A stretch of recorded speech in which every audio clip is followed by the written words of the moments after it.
முதலமைச்சர் அரசு பொறுப்பேற்ற உடனே தொலைக்காட்சி பார்த்துட்டு இருக்கிறப்ப ஒரு நெல்மணி நிறைய நனைஞ்சிருச்சு, மலையில் நனைஞ்சிருச்சு.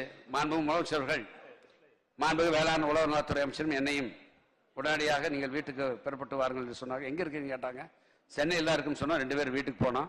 இனிமேல் தமிழ்நாட்டில் மழை பெஞ்சா நெல் எங்க அடிக்கிறீங்க, திறந்த வெளியில 103 இடங்களில் நம்ம கிராமங்களில் தார்பாய் போட்டு மூடி இருப்போம். அதே மாதிரி இருக்குது.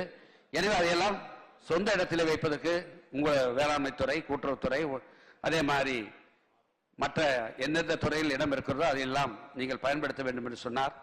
அதற்காக மாண்புமிகு முதலமைச்சர் அவர்கள் தமிழ்நாடு நுகர்வோர் வாணிபக் கழகம் ஏற்கனவே இருந்த கிடங்கு வசதிகளுடன் இந்தியாவுக்கே முன்னோடியாக தமிழ்நாட்டில் மேற்கூரையுடன் கூடிய நவீன சேமிப்பு தளங்கள் கட்டப்பட்டிருக்கின்றன.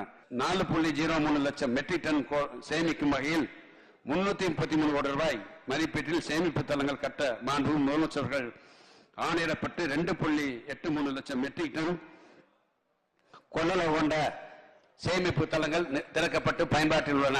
மீதியுள்ள சேமிப்பு தளங்கள் கட்டப்பட்டு வருகின்றன.